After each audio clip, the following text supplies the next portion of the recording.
जय गुरु जी संगत जी, सभी को जय गुरु जी। आज हमारे शिव पुराण का 5वां अध्याय आज से हम शुरू करने जा रहे हैं और डे हमारा 7 है। तो जितनी भी संगत है बड़े ध्यान से सुने, अगर कोई मेरे से गलती हो जाती है तो माफ़ करना। जय गुरु जी। पंचम खंड, स्वामी कार्तिकेय का जन्म। नारद जी ने ब्रह्मा जी से कहा, अब आप मुझे शिव पार्वती के पुत्र कार्तिकेय के जन्म के विषय में बतलाएं। ब्रह्मा जी ने शिव पार्वती का स्मरण करके बताया। जब भगवान सदाशिव पार्वती के साथ शादी करके आए तो उन्होंने देवता के कार्य को पूर्ण करने की बात सोची। सब गणों को कैलाश पर नियुक्त करके शिवजी पार्वती के साथ निर्जन वन में विहार करने गए। वे वहाँ पर अति वर्धक शैया बनाकर देवताओं से सहस्त्र वर्ष तक रमण करते रहे।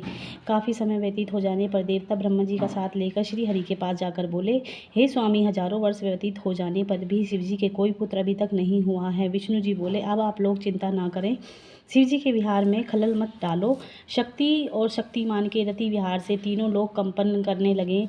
सभी देवता विष्णु जी के साथ भगवान शंकर की शरण में पहुंचकर बाहर खड़े होकर उनकी स्तुति करने लगे। कुछ समय बाद भगवान शिवजी ब्रह्मा जी और विष्णु जी के द्वार पर देखकर अति प्रसन्न हुए। देवताओं ने उनकी बार बार स्तुति करके तारकासुर के भय का वर्णन करने लगे। भगवान शिव बोले, हे देवताओं, मेरे संकलित विजय को धारण करने की शक्ति किसमें है? इतना कहकर उन्होंने अपना विजय पृथ्वी पर संकलित कर दिया। देवताओं की प्रेरणा से अग्नि ने कबूतर का रूप धारण करके उस विजय का भक्षण कर लिया। उसी समय वहाँ पर पार्वती जी आ गईं, क्योंकि शिवजी का द्वार पे से लौटने में देरी हो गई थी। उन्होंने वहाँ आकर शिवजी से स्खलित विजय को देखकर क्रोध में भर गईं। उन्होंने स्वार्थी देवताओं को श्राप दे दिया कि आज से सभी देवतागणाएं वंध्या बन जाएं।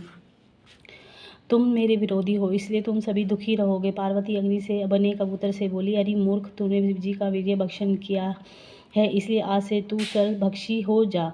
तू शिव का तत्व नहीं जान पाएगा और हमेशा देवताओं के कार्यों में लगा रहेगा। इस प्रकार शाप देकर पार्वती जी अंदर चली गईं। शिवजी भी अंदर चले गए। इसके पश्चात पार्वती जी ने गणेश को जन्म दिया। इधर सभी देवों के पेट में गर्भ रह गया। वे गर्भ की पीड़ा से दुखी होकर शिवजी के पास गए। शिवजी की स्तुति करके उन्हें अपने दुख से परिचित कराया। शिवजी ने देवताओं का उपाय सुझाया कि स्वमन करके निकाल दो। सभी देवताओं ने ऐसा ही किया।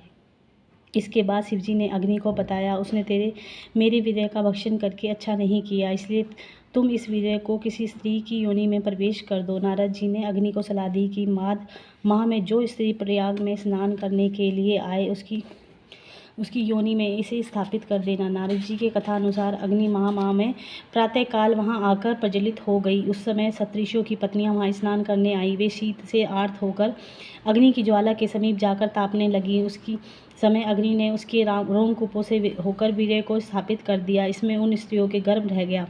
सप्तऋषियों ने उन्हें त्याग दिया। सप्तऋषियों की पत्नियां हिमालय पर जाकर तपस्या करने लगी। वहां पर वीर्य का तेज सहन न कर पाने पर उनसे त्याग दिया। हिमालय ने शिवजी कि उस वीर्य को गंगा में गिरा दिया और गंगा में उस वीर्य को तेज को सहन न कर सकी और उन्होंने उस वीर्य को एक सरकंडों के वन में गिरा दिया। वहीं पर उस वीर्य से एक परम तेजस्वी बालक उत्पन्न हुआ। उसके 6 मुख थे। बालक के उत्पन्न होते ही शिव पार्वती के आनंद की कोई सीमा न रही। तीनों लोकों में प्रसन्नता छा गई। शिव पार्वती बालक के पास पहुंचे, उस बालक पर फूलों की वर्षा करने लगे। देवताओं ने भी आनंद मनाया। आकाश में धुंधियाँ बचने लगी। दैत्यों से कि यहाँ अमंगल होने लगे।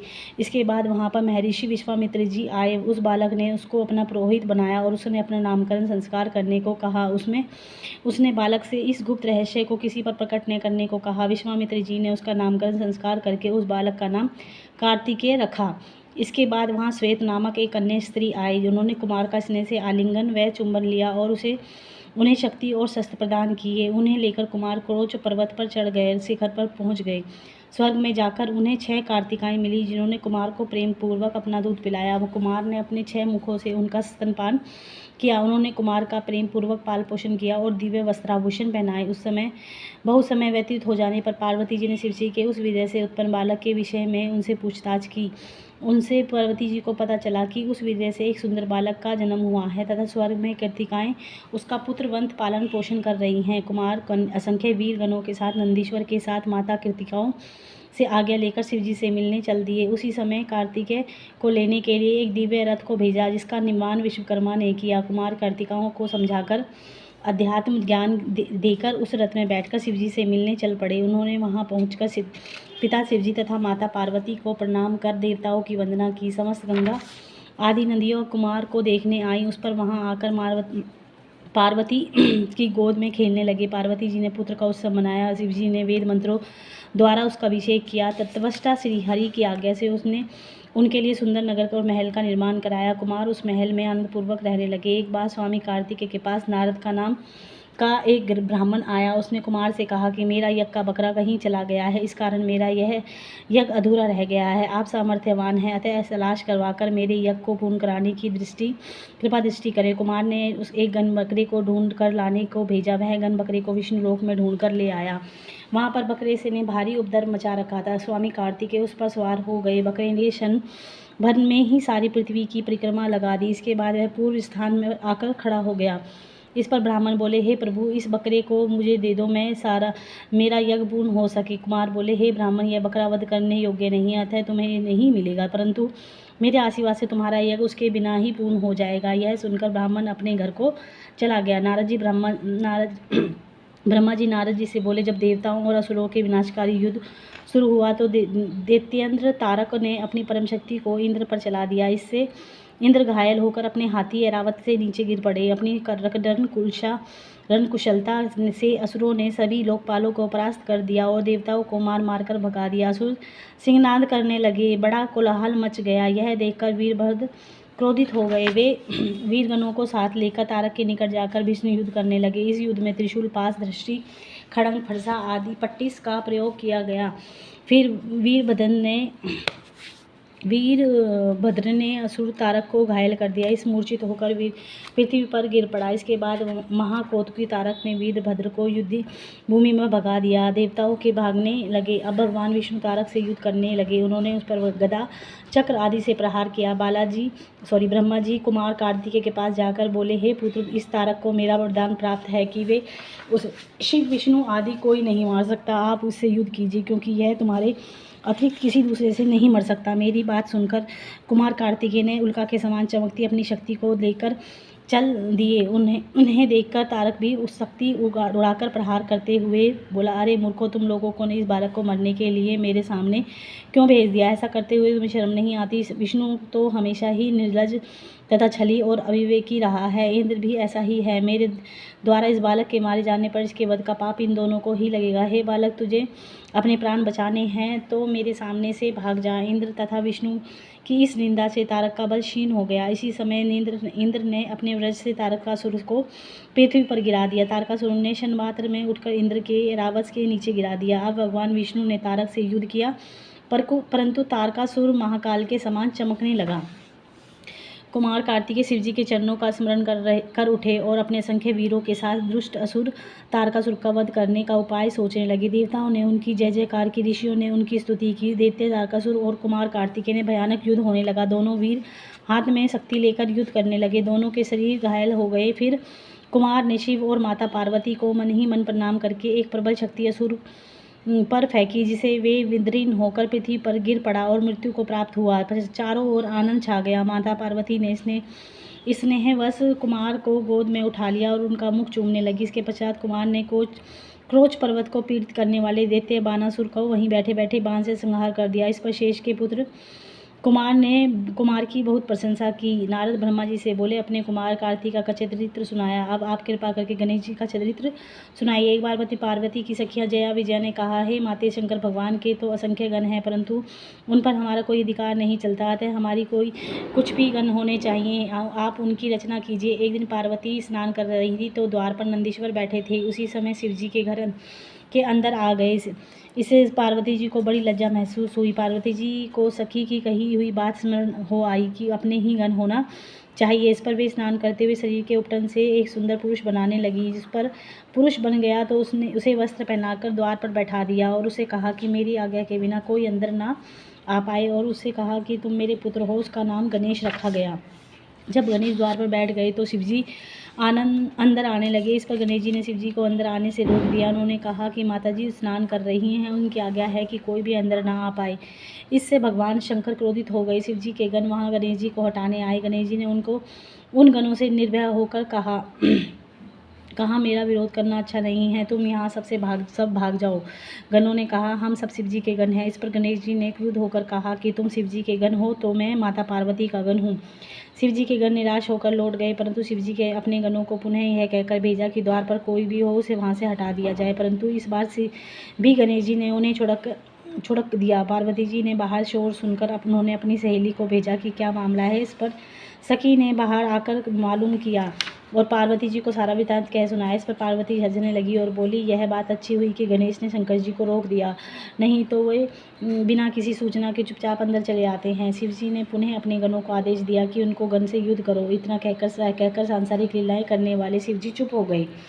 शिवजी की आज्ञा से उनके गण निर्भय होकर गणेश जी से युद्ध करने आ गए। इधर गणेश जी भी लड़ाई के लिए तैयार हो गए। गणेश जी ने शिव गणों से कहा आज तुम मुझ अकेले पार्वती पुत्र को पराक्रम देखो। शिवजी ने अनेक गण गणेश से युद्ध करने लगे, परंतु वे गणेश जी का कुछ भी नहीं बिगाड़ सके। गणेश जी ने गणों को मारकर भगा दिया। देवताओं ने शिवजी के पास जाकर इस युद्ध का कारण पूछा। शिवजी ने उन्हें बताया कि घर के द्वार पर एक बड़ा शक्तिशाली बालक हाथ में लकड़ी लिए बैठा है, वह मुझे अंदर नहीं जाने दे रहा। यदि ब्रह्मा जी चाहे तो इस कलेश को दूर कर सकते हैं। ब्रह्मा जी को आते देखकर बालक गणेश क्रोध में भरकर उनकी ओर दौड़ा और उनकी दाढ़ी मूंछ नोचने लगा। तब ब्रह्मा जी ने बालक गणेश से कहा क्षमा करो, मैं वृद्ध ब्रह्मा हूँ। ब्रह्मा जी यह बता ही रहे थे कि बालक गणेश ने परिध उठा लिया। यह देखकर ब्रह्मा जी डर गए और वहाँ से भाग गए। ब्रह्मा जी ने शिव जी के पास आए और उनसे यह सब समाचार अवगत कराया। ब्रह्मा जी की बात सुनकर शंकर जी क्रोध में भर गए। शिव जी के सभी गणों ने युद्ध किया, परंतु कुमार कार्तिकेय के सहित सब गण बालक गणेश से हार गए। अकेले गणेश ने सबके छुड़ा दिए। इस पर क्रुद्ध होकर भगवान शंकर स्वयं वहाँ पर गए। विष्णु जी भी अपने सेना के लेकर वहाँ पीछे चल दिए। शिवजी उन बालक से युद्ध करने आए। शिवजी उसको चिरकाल तक लड़ते रहे। गणेश ने माता पार्वती का ध्यान करके शिवजी पर शक्ति चलाई। इस पर क्रोध भरकर शिवजी ने त्रिशूल से उस बालक का सिर काट दिया।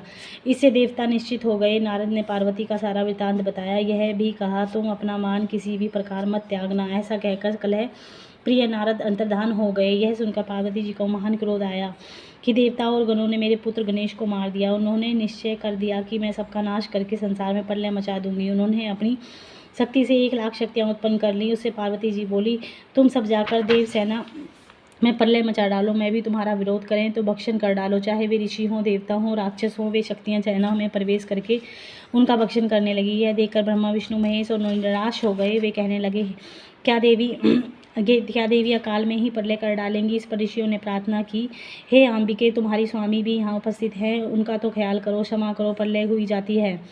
ये देवी इन सबका अपराध क्षमा करने की कृपा करो। ऋषियों की प्रार्थना पर देवी चंडिका देवताओं से बोली यदि आप सब लोग मेरे पुत्र गणेश का पूजनीय बनाओगे तो संहार रुक सकता है। भगवती की बात सुनकर सब देवताओं ने शिव जी से कहा कि हमें वही करना चाहिए जिससे हम लोगों का भला हो। तब शिव जी ने कहा अच्छा तुम सब उत्तर की दिशा में जाओ, जो सबसे पहले मिले उसका सिर काटकर गणेश के धड़ पर जोड़ दो, इससे यह जीवित हो जाएगा। यह सुनकर सब देवता उत्तर दिशा में चल दिए। सबसे पहले एक दांत वाला हाथी मिला, वे उसका सिर काट कर ले आए, उसे गणेश जी के धड़ में जोड़ दिया। गणेश जी फिर से जीवित हो गए। शिव जी के पुत्र को जीवित देखकर सब देवता बड़े प्रसन्न हुए। तब सब उसे देवी पार्वती के पास ले गए। पार्वती उसे देखकर प्रसन्न हुई। गणेश जी के पुनः जीवित हो जाने पर पार्वती जी की प्रसन्नता का ठिकाना न रहा। उन्होंने बालक गणेश को अपनी दोनों भुजाओं में भरकर प्यार करने लगी। बालक को उन्होंने अनेक प्रकार के वस्त्र आभूषण से सुसज्जित कर दिया। सबने बालक गणेश की पूजा की। देवी पार्वती ने गणेश का मुख चूमकर आशीर्वाद दिया, हे पुत्र तुम्हारे मस्तक पर सिंदूरी निशान है, अतः तुम सब तुम्हें सिंदूर से पूजा करेंगे, तुम्हें सब प्रकार की सिद्धियां प्राप्त होंगी। तुम्हारी पूजा से सभी प्रकार के विघ्न बाधाएं समाप्त हो जाएंगी। शिव जी ने उनके सिर पर हाथ रखकर कहा यह मेरा दूसरा पुत्र गणेश जी है। इन्हें शिव जी ने चरणों को प्रणाम किया। सभी देवताओं ने गणेश जी से क्षमा मांगी। त्रिदेवी ब्रह्मा विष्णु महेश ने सबके पूजनीय और गणनाथ होने का आशीर्वाद दिया। सबने कहा कि मनुष्य सबसे पहले इनकी पूजा करेंगे, इसके बाद हमारी पूजा करेंगे। सबसे पहले शिव जी ने मांगलिक वस्तुओं से गणेश जी की पूजा की। इसके बाद विष्णु जी, ब्रह्मा जी और पार्वती जी ने गणेश जी की पूजा की। सभी ने एक स्वर में उन्हें सर्वाध्यक्ष बना दिया। देवता दुदुम्बी बजाने लगे और अप्सराएं नृत्य करने लगी। बड़ा मनोमंथन करने से बड़ा भारी उत्सव हुआ। इसके बाद सभी देवता आज्ञा लेकर अपने अपने स्थानों को चले गए। सिर्फ पार्वती गणेश सहित आनंद पूर्वक रहने लगे। जो भी व्यक्ति इस मंगलदायक कथा को सुन के या पढ़ेंगे उन्हें गणेश जी की कृपा से सर्वमंगल तथा मनोरथ प्राप्त होगा। ब्रह्मा जी ने नारद को बताया, हे मुनि श्रेष्ठ, अब गणेश का लालन पोषण शिव पार्वती बड़े लाड़ प्यार से करने लगे। वे कुमार के साथ खेलने कूदने लगे। एक बार शिव पार्वती एकांत विचार करने लगे कि कुमार कार्तिकेय और गणेश का विवाह कर दिया जाए। माता की पिता की इच्छा जानकर दोनों भाई झगड़ा करने लगे कि पहले मैं विवाह करूंगा, पहले विवाह करूंगा। दोनों भाइयों ने परस्पर विवाद प्रारंभ कर दिया। इसके बाद विवाद देखकर शिव पार्वती विचार करने लगे कि यह विवाद किस प्रकार सुलझाया जाए। तब उन्होंने एक उपाय सोचा कि तुम दोनों में एक समान प्रिय हो, अतः तुम में से जो पहले पृथ्वी की परिक्रमा करके आ जाएगा उसी का विवाह सबसे पहले किया जाएगा। यह सुनकर कार्तिकेय जी पृथ्वी की परिक्रमा के लिए चल दिए, परंतु गणेश जी ने बुद्धि लगाकर सोचा कि मुझे क्या करना चाहिए। बहुत सोच विचार करके माता पिता से बोले, आप दोनों सिंहासन पर विराजमान हो जाइए, मैं आपकी पूजा करना चाहता हूँ।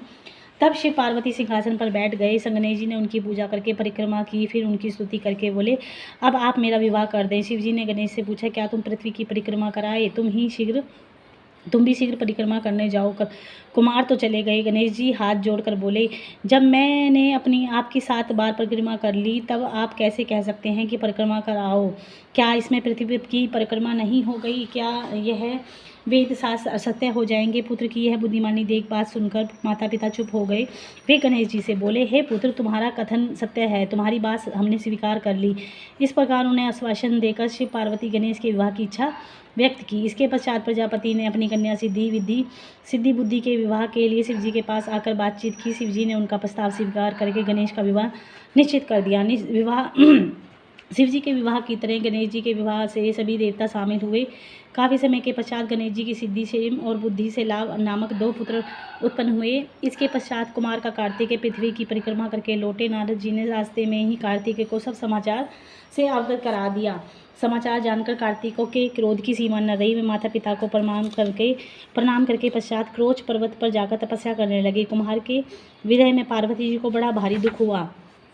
तारकासुर के वध के उपरांत उनके 3 पुत्र, जिनके नाम विदुना, माली, तारकाशु और कमलाक्ष थे, पृथ्वी पर तपस्या करने लगे। ये तीनों महान बलशाली, जितेंद्रिय और देवताओं के द्रोही थे। इन तीनों ने ब्रह्मा जी को प्रसन्न करने के लिए सुमेरु पर्वत पर तपस्या प्रारंभ कर दी।